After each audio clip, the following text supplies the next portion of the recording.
15 अगस्त आने वाला है और 15 अगस्त से पहले बहुत सारे चैनल दावा कर रहे हैं कि खुशखबरी मिलेगी। कुछ लोग 31 अगस्त का दावा कर रहे हैं, कुछ लोग 15 अगस्त का दावा कर रहे हैं, कुछ लोगों ने आंदोलन किया और कुछ लोगों ने संसद के सीढ़ियों पर बैठकर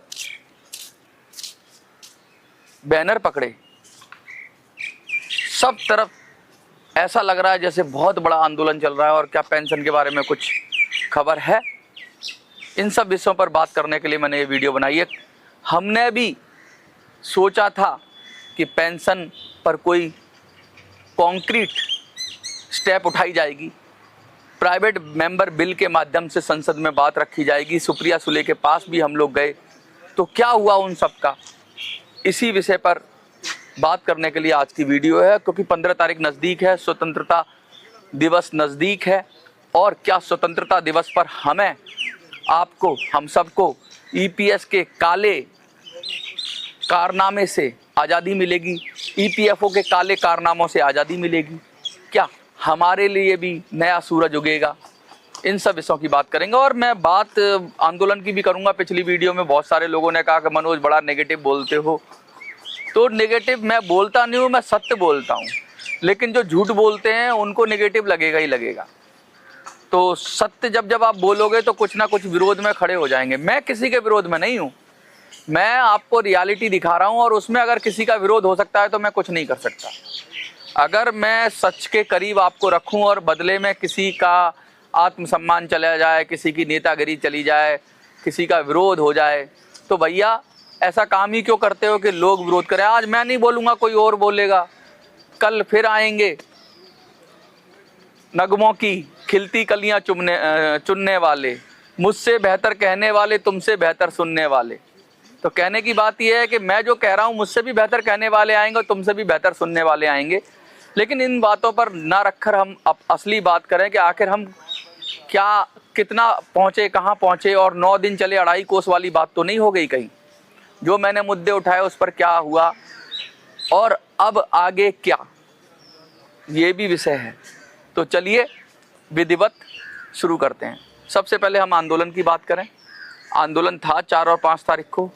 कुछ लोग कह रहे 50,000 लोग आए, कुछ लोग कह रहे 1 लाख लोग आए, कुछ लोग कह रहे हज़ारों में लोग आए। लेकिन जो जंतर मंतर का ऑफिशियल आंकड़ा था, एक पंजाब का व्यक्ति आया, वो कह रहा मनोज तुम गलत इन्फॉर्मेशन देते हो, मैं गया था और 50,000 लोग आए थे। तो लोग तो आए थे, मैं ये नहीं कह रहा लोग नहीं आए थे, लेकिन अब मैं उसको क्या ही बोलूँ, क्योंकि वो सिर्फ अंदाजे से बोल रहा है और अंदाज़ा भी नहीं लगा पा रहा है। जो ऑफिशियल जंतर मंतर का एक बैरिकेड से दूसरी बैरिकेड में कैपेसिटी है, मतलब आदमी एक एक खड़ा हो जाए, तो सिटिंग कैपेसिटी तो 2000 की, अगर कुर्सियां डाल दी जाए तो 2000 कुर्सियों से ज़्यादा जंतर मंतर पर नहीं लग सकती। और ऐसा पुलिस की तरफ से और बहुत सारी लोगों के से दावा किया गया है कि जंतर मंतर पूरा भर जाए चकाचक लोगों से, खड़े होकर अगर किसी की बात सुने तो मैक्सिमम 5000। और दिल्ली पुलिस इतने बड़े धरने की परमिशन भी नहीं देती जंतर मंतर पे 5000 लोगों की।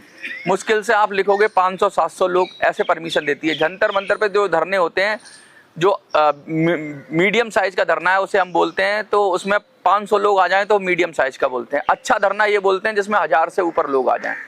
तो अच्छा धरना था जंतर मंतर का, 1000 से ऊपर लोग थे, लेकिन वो आधा जंतर मंतर ही भर पाए। तो लगभग 2500 से भी कम लोग थे पहले दिन, और दूसरे दिन तो हालत बहुत ख़राब थी, 1 से 1,500 लोग थे।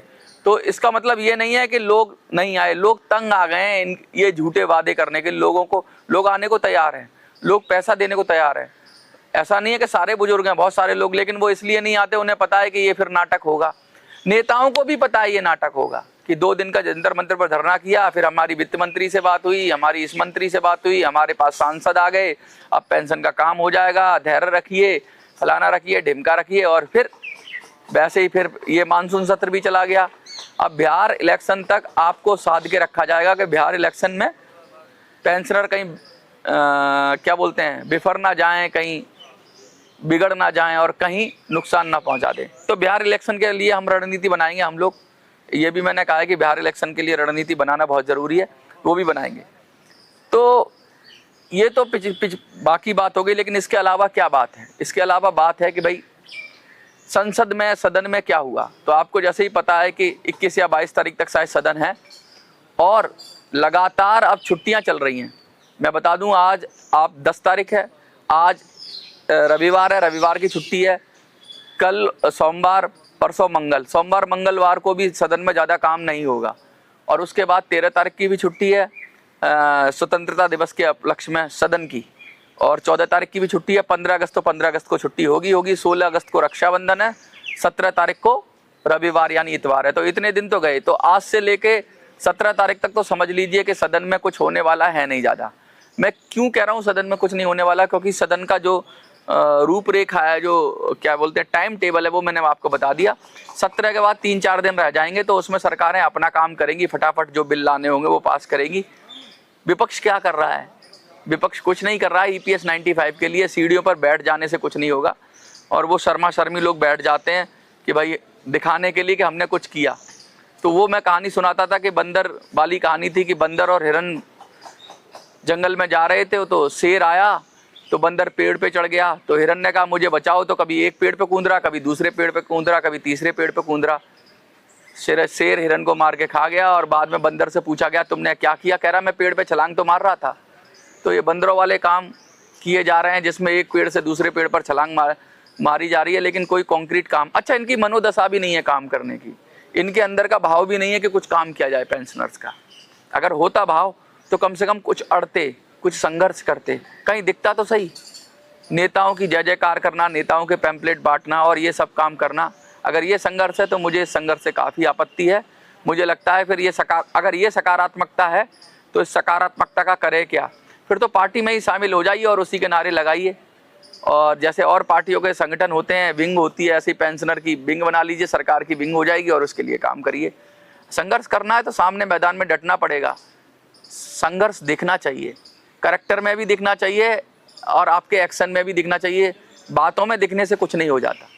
तो ये बात है। दूसरी बात ये है कि हमने प्राइवेट मेंबर बिल के माध्यम से कोशिश की। सब लोग कह रहे हैं सुप्रिया सुले बहुत अच्छी हैं, बहुत अच्छी हैं, बहुत पेंशनर का हित चाहती हैं। तो भाई हित चाहती होती तो एक बिल को सदन में रखने में क्या ही दिक्कत हो जाती उनको? उनका कुछ खराब हो जाता, कुछ हट जाता, उनकी कुछ इज्जत में धब्बा लग जाता, या उनकी नाक नीची हो जाती। नहीं किया ना, तो कोई नहीं है आपका, कोई किसी का नहीं है। झूठे नाते हैं, नातों का क्या? कोई नहीं है। सुप्रिया सुले भी नहीं है, राहुल गांधी भी नहीं है, नरेंद्र मोदी भाई तो है ही नहीं। उन्होंने तो साफ कह रखा है पेंशनर की तो सुनेंगे नहीं। तो ये जो लोग कहते हैं कि कांग्रेस कर देगी या NCP कर देगी, ये सब एक जैसे सब मिले हुए हैं। केजरीवाल का डायलॉग था ना, ये सब मिले हुए हैं, और केजरीवाल भी उनमें ही जाके मिल गया। तो ये सब मिले हुए हैं, इसलिए ये नहीं करेंगे पेंशनर का काम। अपना काम आपको खुद करना पड़ेगा। अपना जिसके कहते हैं ना, जिसके पैर ना फटे बबाई वो क्या जाने पीर पर आई, ऐसा कुछ है। तो जिसको दर्द नहीं होता वो जानता नहीं है दूसरे का दर्द क्या होता है। अब हम इंतज़ार कर रहे थे 15 तारीख का, क्योंकि डेडलाइन यही दी थी कि 15 तारीख तक हम देखते हैं सरकार क्या लेती है या संसद में क्या कोई फैसला लेती है। हमने ये भी तय किया था कि 15 तारीख तक, 15 अगस्त तक हम कोशिश करेंगे कि प्राइवेट मेंबर बिल के माध्यम से सरकार या विपक्ष कोई भी इसमें सदन में रख दे ये जो हमने बनाया था पेंशनर के लिए बिल, जिसमें कि गारंटेड पेंशन होनी चाहिए। लेकिन सरकार की तो क्या विपक्ष भी तैयार नहीं है कि आपकी बात सदन में उठाने के लिए। ये सवाल पूछ लेना, सदन के उस पर बैठ जाना, ये नाटक है। और ये नाटक अब बर्दाश्त से बाहर हो रहा है। एक नाटक होता है थोड़ी देर के लिए, आपको रिलैक्स करता है, चलो कुछ हो रहा है, लेकिन अब ये नाटक साफ साफ दिख रहा है, ये बर्दाश्त से बाहर हो रहा है। और इस नाटक में नेता, सांसद सब शामिल हैं, मंत्री भी शामिल हैं।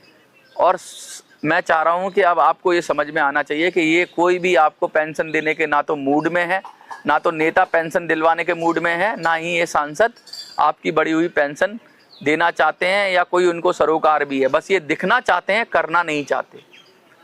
तो अब करने के लिए क्या करना होगा? करने के लिए तो सबसे पहले नए शुरू से शुरू करना पड़ेगा। तो शुरू से शुरू करने के लिए वही मैंने कहा कि एक एक आदमी को पूरा खाका बनाना होगा और उसके लिए कुछ बड़ा करना होगा। कि एक बार अगर आ जाएं, जंतर मंतर पर ही आ जाएं, किसी ने चैलेंज किया कि तुम करके दिखाओ धरना, तो मैं तब करूंगा धरना जब जंतर मंतर या दिल्ली जाम करने की स्थिति में हूं। तब मैं धरना करना अच्छा समझूंगा, क्योंकि लड़ने वाली बात है वो। फिर उठाओ, कितनों को उठाओगे? और उसके लिए संख्या बल चाहिए, शक्ति चाहिए, ताकत चाहिए। और ताकत जब तक जुटाए नहीं, अगर मैदान में कूद गए बिगर ताकत जुटाए हुए तो फिर चोट खाकर वापस ही आ जाओ। या तो लड़ना नहीं है तो नाटक करो, आ जाओ जंतर मंतर पे 50 लोगों का धरना लगाओ। लेकिन अगर लड़ना है तो शक्तिशाली बनो, शक्तिशाली बनो, संगठित हो जाओ। और संगठित करना है, कौन करेगा? अगर जिम्मेवारी आप मुझे देंगे तो मैं करूँगा और पूरी शक्ति से करूँगा। संगठित करूँगा, लोगों को एकजुट करूँगा, पूरे देश के कोने कोने से लोगों को जुटाऊँगा। और ये 2-4 हज़ार नहीं, अब करेंगे तो लाखों में करेंगे, जिससे सरकार की ऊपर फर्क पड़े। हमने हरियाणा में किया ना, बैठ के एक बटन दबाते ही कैसे किया, हिला दिया था ना। हरियाणा में सारे आंकड़े देखे थे ना, नोटा को कितना मिला था। हमने हरियाणा के बाद हमने किया, आगे भी किया, जो इलेक्शन हुए उसमें किया, महाराष्ट्र में किया हमने, दिल्ली में किया, हमने दिखाया। और क्या होता है इस इलेक्शन में, जो कमज़ोर होता है वही हारता है। जब हम कोई एक्शन करते हैं तो सच में कमज़ोर होता है, उस पर नुकसान होता है, क्योंकि जो कम वोटों से जीत रहा होता है उसका चुनाव पलट जाता है। तो उलटफेर करने की स्थिति में तो अभी हम हैं, क्योंकि 1 से 1.5% वोट ही इधर उधर करना है। तो वो हमने किया है और हम फिर करेंगे बिहार में, मुझे लगता है। और हम सब मिलकर करेंगे बिहार के लिए। आप तैयारी कर लो। और उससे पहले कोशिश करेंगे कि मैं यात्रा का जो भी है, अगर बन सकता है प्लान, क्योंकि अभी तक मैं 15 तारीख तक का इंतज़ार कर रहा हूँ। उसके बाद मैं यात्रा की कोशिश करूँगा कि भाई सब लोगों से इकट्ठा करूँगा, फिर आप लोगों का सहयोग भी लूँगा। अभी तो नहीं बोल रहा हूँ मैं आपको। और उसके ज़रिए फिर एक एक पेंशनर को, जो लड़ने वाले हैं, जो फाइटर्स हैं, उनको जो अलग पड़े हुए हैं, जो सचमुच कुछ करना चाहते हैं, उन सबको इकट्ठा करूँगा। क्योंकि सेना तो बनानी पड़ेगी ना लड़ने के लिए। लोकतंत्र में भी आप लड़ाई करते हैं तो जो विचारों के साथ होते हैं उनकी तो सेना बनानी पड़ती है, एकजुट करना पड़ता है।